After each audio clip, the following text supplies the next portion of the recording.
आपकी स्क्रीन पे एक मार्कशीट आ रही है, इसको जरा ध्यान से ऑब्जर्व करो। अगर आप इसको ध्यान से देखोगे ना तो आपको एक चीज देखने को मिलेगी कि इस बच्चे के ना बिजनेस स्टडीज में हाईएस्ट मार्क्स हैं 95, बट बाकी दूसरे सब्जेक्ट्स में बिलो एवरेज या एवरेज मार्क्स ही हैं 60s 80s की रेंज में। इकोनॉमिक्स में भी चलो 90 में है, पर ये मार्कशीट में आपको दिखाई क्यों रहा हूं? ये मैं इसलिए दिखा रहा हूं क्योंकि भाई ये वो बच्चा है जिसको कुछ साल पहले मैंने खुद बिजनेस स्टडीज पढ़ाई थी। एंड सबसे मजे की बात मैं बताऊं, इस बच्चे के मैंने पढ़ाने में कोई बहुत ज्यादा टाइम नहीं दिया था क्योंकि दूसरे सब्जेक्ट्स में ऑक्यूपाइड था। सिर्फ कुछ घंटे में मैंने इसका सिलेबस पूरा कंप्लीट करा दिया था एंड उस कुछ घंटों की पढ़ाई से इसके भाई बोर्ड्स में 95 आ गए थे। और आज की जो मैं वीडियो बना रहा हूं ना बिजनेस स्टडीज के लिए, आप लोगों के लिए बिल्कुल trust me game changer video होने वाली है, क्योंकि आज मैं आपको ना कुछ ट्रिक्स बताऊंगा एंड कुछ गलतियां बताऊंगा जो बिजनेस स्टडीज में बच्चे करते हैं, जिसकी वजह से बिजनेस स्टडीज ना आप लोगों के लिए बहुत लेंथी लंबा चौड़ा सब्जेक्ट बन जाता है, पेनफुल बन जाता है एंड आपको बहुत ज्यादा टाइम लगाना पड़ता है। मैं आपको बताऊंगा कि कैसे सिर्फ 1 से 2 घंटे हफ्ते के लगा के आप 95 प्लस लाओगे बिजनेस स्टडीज में एंड सीयूईटी में भी फोड़ के आओगे। ठीक, तो लेट्स स्टार्ट। तो यार बीएससी सब्जेक्ट्स की हमारी सबसे मेजर प्रॉब्लम्स क्या होती हैं? मैं आपको ना जिस स्टूडेंट की अभी मैंने कहानी बताई है उसी की पूरी स्टोरी जर्नी नरेट करता हूं एंड आप सब रिलेट कर पाओगे उसकी प्रॉब्लम्स के साथ, एंड फिर मैं साथ के साथ आपको सॉल्यूशंस भी देता जाऊंगा। तो देखो यार, जब मैं इसको पढ़ाने गया ना, फर्स्ट डे मैंने इससे पूछा, मैंने कहा भाई तेरे को सबसे ज्यादा क्या लगता है इस बिजनेस स्टडी सब्जेक्ट के बारे में खराब? तो उसने बोला कि भैया यार इतना लंबा चौड़ा लेंदी सब्जेक्ट है, थियोरिटिकल सब्जेक्ट है, रियलिटी से कोई लेना देना है नहीं, पढ़ने में मजा आता नहीं। तो सबसे पहली प्रॉब्लम हमारी क्या है? थियोरिटिकल लंबा सब्जेक्ट लगता है हमें बिजनेस स्टडीज। ठीक है, अब मैंने इस बच्चे को पहला लेक्चर दिया अपने वे में, ठीक, और मेरा वे भाई बहुत ज़्यादा प्रैक्टिकल होता है बिजनेस स्टडीज़ को। अभी इसके बारे में थोड़ी देर में डिस्कशन करेंगे। ठीक है, अब ये बच्चा मेरे से पढ़ के गया, ये आया सेकंड डे मैंने इसको कहा, मैंने कहा भाई जो भी मैंने कल पढ़ाया था ना, इसके जरा आंसर्स जो है ना पेपर पे जरा लिख के दिखा मुझे। अब मैं देख रहा हूँ यार ये बच्चा पेपर पे लिखने में बड़ा स्ट्रगल कर रहा है, ये बुक की लैंग्वेज को जो वहाँ पे लिखी हुई थी उसी को ही एग्जैक्ट लिखने की कोशिश कर रहा है और इसको याद आ नहीं रही। मैंने कहा भाई तू छोड़ इसको, मैंने कहा तुझे जो मैंने कल समझाया था उसको जरा मुंह से हिंदी में समझा दे।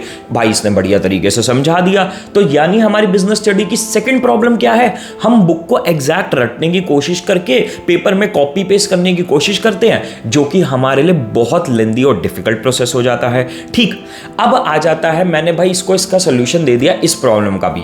अब आता है हमारा थर्ड डे पे भाई मैं इसको कहता हूं मेरी टेक्निक से जैसे मैंने सिखाया वैसे लिख आंसर्स। अभी मैं बताऊंगा तुम लोगों को टेक्निक, बट मैंने कहा भाई लिख जरा अपने आंसर्स।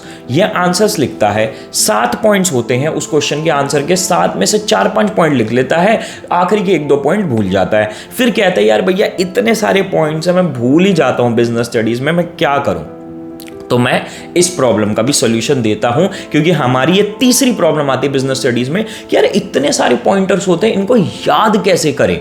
और इसकी भी मेरे पास एक बहुत अमेजिंग टेक्निक है। ठीक है, तो भाई ये सारी स्टोरी से अब तुम्हें समझ में आ रहा होगा हमारी 3 प्रॉब्लम्स है। एक तो हमें थ्योरेटिकल लंबा सब्जेक्ट लगता है, दूसरा हमें भाई याद, ये जो बुक की लैंग्वेज हम कॉपी पेस्ट करते हैं ये हमें दिक्कत देता है, तीसरा हमारे पास इतने पॉइंट्स होते हैं इनको याद करने में हम फंसते हैं। तो अब सुनो एक एक करके सॉल्यूशन। सबसे पहली चीज भाई मैं आप लोगों को एक बात बताता हूं, business studies theoretical impractical subject है ही नहीं। आपकी क्लास 12th में बिजनेस स्टडीज से सबसे इजी और सबसे प्रैक्टिकल सब्जेक्ट है ही नहीं, जो कि पूरा एक्चुअल रियल बिजनेस और रियल वर्ल्ड में लगता है।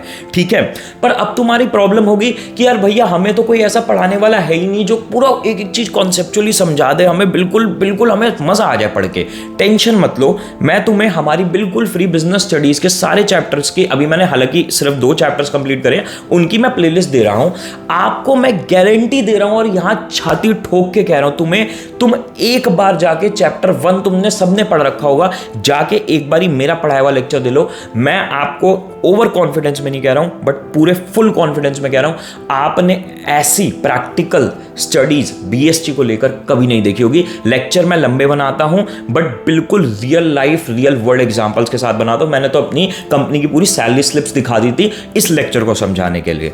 तो तुम्हारी कॉन्सेप्चुअल अंडरस्टैंडिंग की प्रॉब्लम मैं तुम्हें गारंटी दे रहा हूं फ्री ऑफ कॉस्ट सॉल्व कर दूंगा, तुम जाके देख लो। ठीक है, अब आती है हमारी एक और प्रॉब्लम कि यार भैया चलो ठीक है, अब मैंने मानो आपसे कॉन्सेप्चुअली पढ़ लिया, अब उसके बाद मैं जब आंसर्स लिखने बैठता हूं तो उसको कैसे फ्रेम करूं, कैसे लिखूं।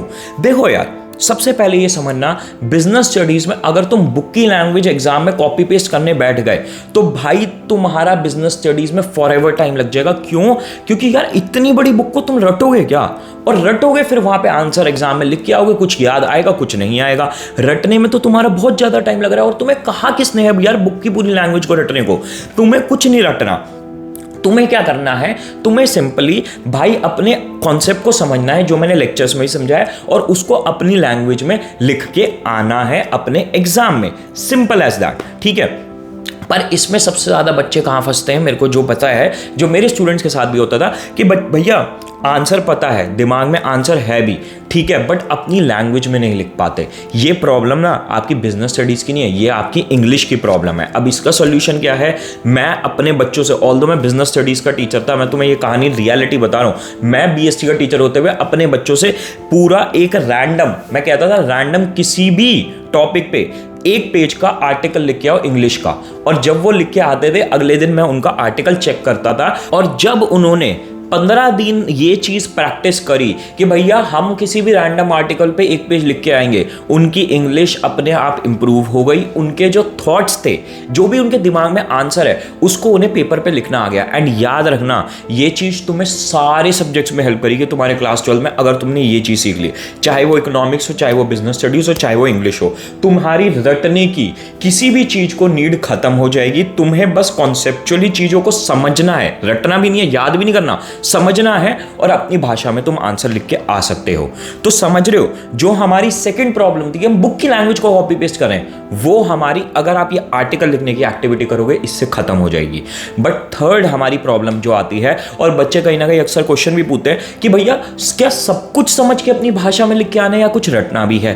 तो यहां पे हमारी थर्ड प्रॉब्लम आ जाती है कि नहीं भाई, सब कुछ नहीं रटना है, सब कुछ आपको समझना भी नहीं है।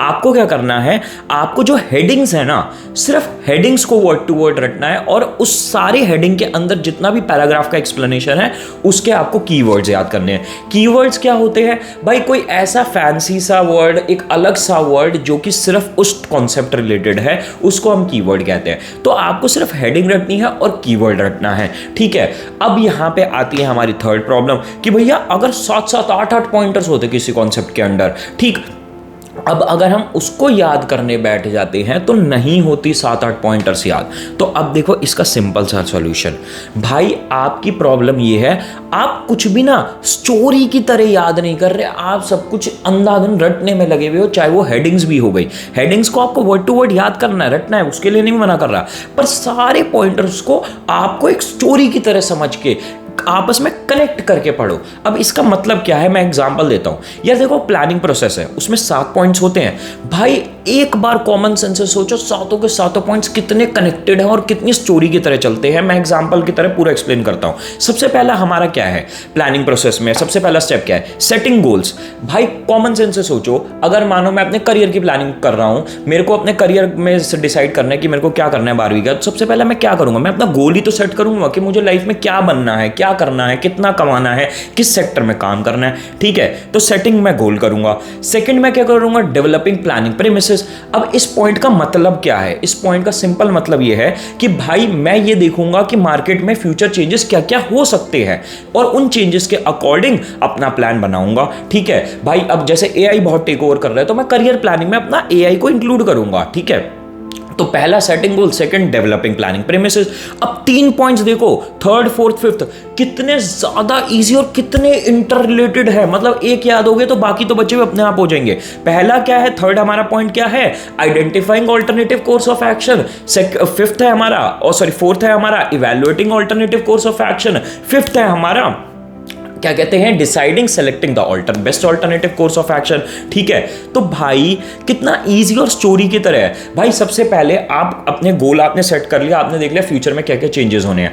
अब आप यही तो देखोगे कि भाई उस गोल तक पहुंचने के लिए identifying alternative course of action, आप पहले आइडेंटिफाई करोगे कि कितने सारे मेरे पास वेज है, कितने सारे करियर ऑप्शन है जिससे मैं अपने गोल तक पहुंचूंगा। फिर आप फोर्थ पॉइंट इवैल्यूएट करोगे, भाई मैंने ये सारे करियर ऑप्शन चूज कर लिए, इतने सारे ऑल्टरनेटिव कोर्स ऑफ एक्शन ढूंढ लिए, अब इसमें आप इवैल्यूएट करोगे कि भाई इसका क्या फायदा है, इसका क्या नुकसान है, इसका क्या फायदा है, इसका क्या नुकसान है, इसका क्या फायदा है, इसका क्या नुकसान है। और लास्ट आप फिफ्थ वाली चीज क्या करोगे, आप सेलेक्ट करोगे कि यार इन सब में ना ये एक या एक दो मेरे को best alternate course of action लग रहे हैं। ठीक है, अब सिक्स्थ हमारा स्टेप क्या है भाई, अगेन पूरा स्टोरी की तरह, अब आपने alternate course of action decide कर लिया, अब आपका सिक्स्थ पॉइंट है इंप्लीमेंटिंग द प्लान। भाई आपने जो पूरा प्लान बना लिया, अब आप उसको एक्चुअल में एक्शन में लाओगे। और सेवंथ क्या है, फॉलो अप एक्शन। ठीक है, कि भाई जो आपने अभी तक पूरा डिसाइड किया है और जितना भी आपने किया है, क्या वो ढंग से वर्क कर रहा है, नहीं कर रहा है, और अगर नहीं वर्क कर रहा है तो चेंजेस करो। ठीक है, तो सेवंथ हमारा फॉलो अप एक्शन ये हो गया।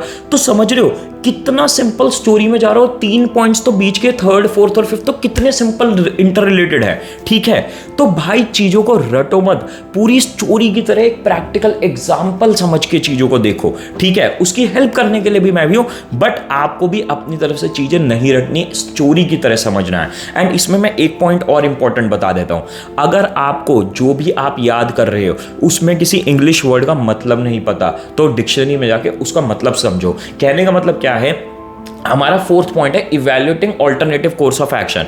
अगर आपको इवैल्यूएटिंग का मतलब ही नहीं पता या फिर ऑल्टरनेट कोर्स ऑफ एक्शन इस फेज का मतलब ही नहीं पता तो आपको फिर वो रटना ही पड़ेगा।